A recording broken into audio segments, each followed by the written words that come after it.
안녕하세요 여러분, 랜선 책방 1호 책방입니다. 오늘은 이제 책 하울로 오랜만에 찾아왔습니다. 네, 하나 둘셋넷 다섯 6권. 네, 뭐 고민하고 고민해서 좀 6권 골랐어요. 어쨌든 저도 북 큐레이터니까 책을 고를 때도 막 경쟁 상대들 한 3-4권 중에서 결국 이 책들을 이제 고르거든요. 마음 같아서는 뭐 그런 수십 권 책을 다 데려오고 싶지만 현실적으로 그건 어렵고, 그래서 6권 오늘 책을 좀 소개하도록 하겠습니다. 바로 시작할게요. 첫 번째 책은 이 책입니다. 나는 풍요로웠고 지구는 달라졌다. 호프 자런의 책인데요. 랩걸 호프 자런이 이야기하는 나의 삶, 나의 지구라는 책이죠. 랩걸 많이 들어보셨을 거예요. 아마존 최고의 책 20권 안에 들기도 하고, 우리나라에서도 몇 년 전에 출간돼서 이제 여성 과학자의 자전적인 이야기를 담은 책인데, 굉장히 또 과학적이기도 하면서 문학적인 또 내용을 담겨있고, 이분의 이제 자전적인 이야기가 화제가 돼서 그 책 읽는 분들마다 찬사를 많이 하더라고요. 네, 저는 안 읽었습니다. 저는 호프 자런을 이 나는 풍요롭고 지구는 달라졌다 이 책으로 처음 입문을 하게 되고요. 제가 얼마 전에 인생책 10권 중에 한 권으로 소개했던 지구의 절반 저자인 에드워드 윌슨 이 교수님도 추천서를 쓰셨네요. 반경 10광년 내에서 생명이 존재하는 유일한 행성일 지구와 인류 간의 생사를 건 투쟁에 관한 최고의 설명, 멋지게 시니컬하고 술술 읽힌다 이렇게 되어 있습니다. 그러니까 이 책은 어떤 지구 환경 생태계 그리고 기후 문제를 좀 복합적으로 이야기하면서, 하지만 역시 이 저자의 특유의 그 어떤 자전적이면서도 문학적인 필체를 가지고 쓰는 책이기 때문에, 기후위기 하면 사실 좀 굉장히 좀 공포감이나 두려움을 선사하는 과학적인 이론들만 때려박은 책들도 많이 있거든요.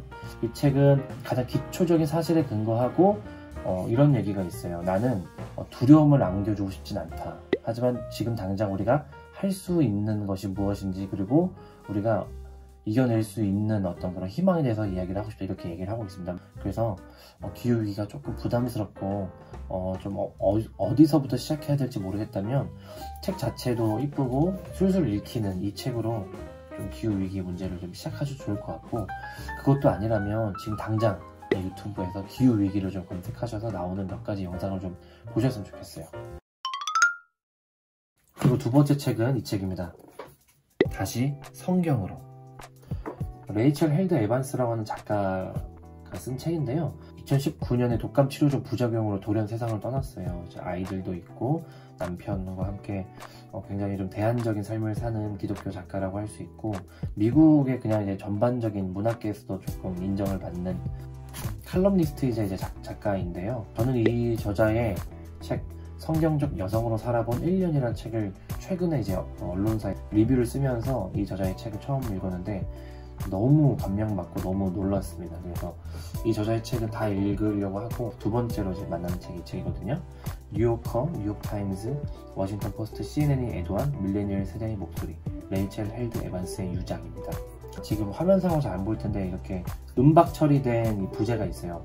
거대한 회의 산을 넘고 흔들리는 마음처럼 물결 있는 호수 위를 걸어 빛바랜 성경을 다시 집어들다 이렇게 되어 있습니다. 그러니까 이 저자는 진짜 굉장히 회의적이고 경계선에서 이제 신앙을 지켜나가는 신앙인이자 작가거든요.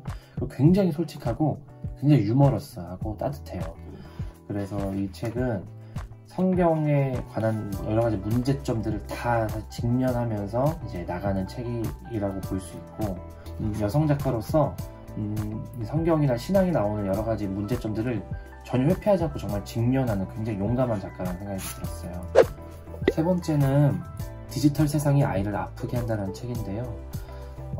디지털 페어런트에 관한, 디지털 육아법에 관한 책이에요.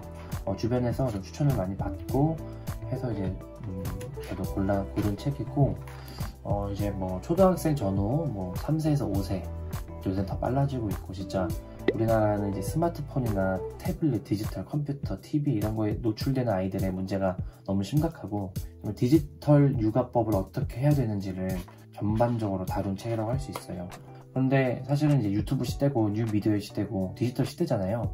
그 모든 것들을 사용하지 말자는 것이 아니라 원칙과 규칙과 아이들의 어떤 성장 같은 것을 방해하지 않는 차원에서 교육하고 그렇게 사용해야 된다는 것이죠. 사실 그건 굉장히 어렵고, 부모들이 먼저 본을 보여야 되는 그런 지점들이 있는데, 이 책은 육아를 하시는 분들 저처럼 어린 아이들을 키우시거나 뭐 초, 중고 학생들과 같이 사시는 분들은 꼭 이 책을 읽으셨으면 좋겠고, 주변에 좀 선물도 해주셔도 좋을 것 같아요.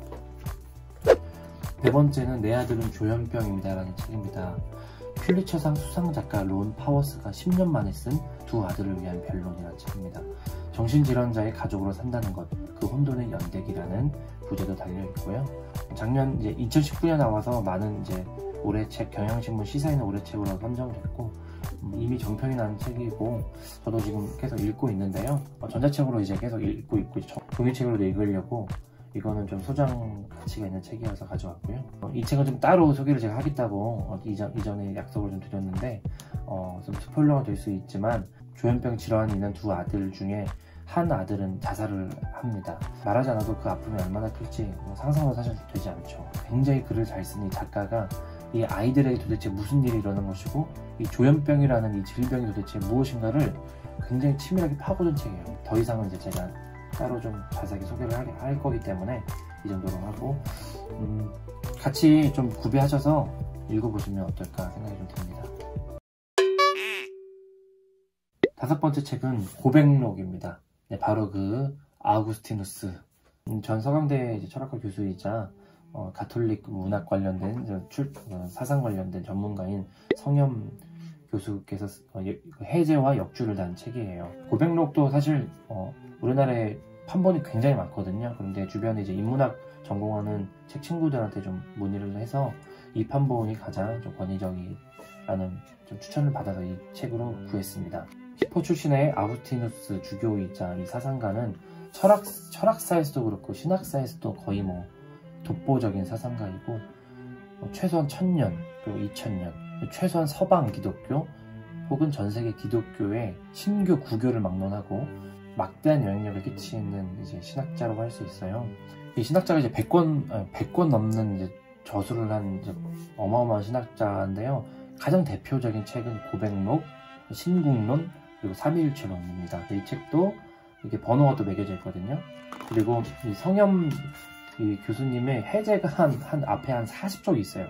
그리고 역주가 진짜, 와, 이 역주가 보이십니까? 역주가 진짜 대단한 작업을 한 것 같아요. 그래서 이 책은 좀 두고두고 좀 긴 시간을 두고 좀 읽고, 언젠가는 이도책방에서 좀 단 한 권을 소개를 좀 하도록 하겠습니다.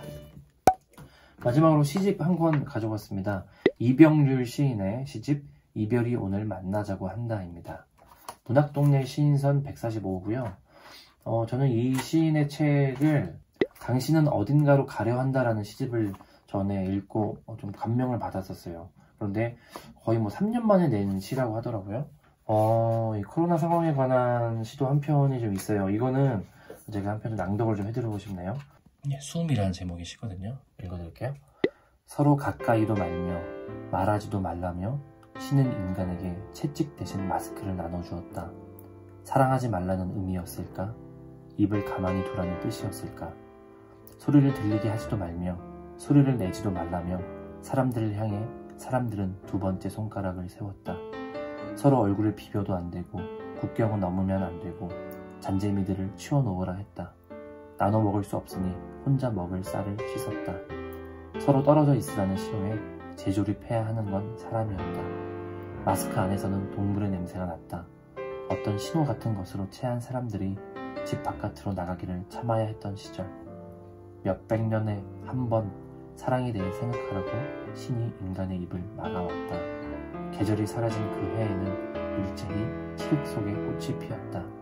공기에 공기를 섞어봤자 시절은 시들어갔다. 사람들은 자신이 쓴 마스크를 태우면서 혀를 씻었다. 마음의 손님들을 생각하다 손님들을 다 돌려보내고 창밖으로 펼쳐진 텅 빈 세기의 뒷모습을 기록하려 애썼다. 친구에게 붙여도 도착할 수 있을지 모르는 국제엽서는 처음이었다. 이렇게 오늘 6권의 책을 소개해드렸는데요. 여러분 책이라는 또 다른 세계 안에서 조금이라도 쉼이 좀 되시면 좋겠고요. 계속해서 좀 어려운 시기이고 하지만 청고마비의 가을이라고 하지만 조금 이번 가을은 여전히 좀 어려움이 좀 지속되는 느낌이긴 한데요. 그래도 책 안에서 저와 함께 이도책방과 함께 좀 위안을 얻으시고 힘을 얻으셨으면 좋겠습니다. 여러분 꼭 힘내시고요. 그리고 좋아요, 구독, 댓글들을 남겨주시고 같이 소통했으면 좋겠습니다. 그럼 다음 주에 또 만나요. 안녕.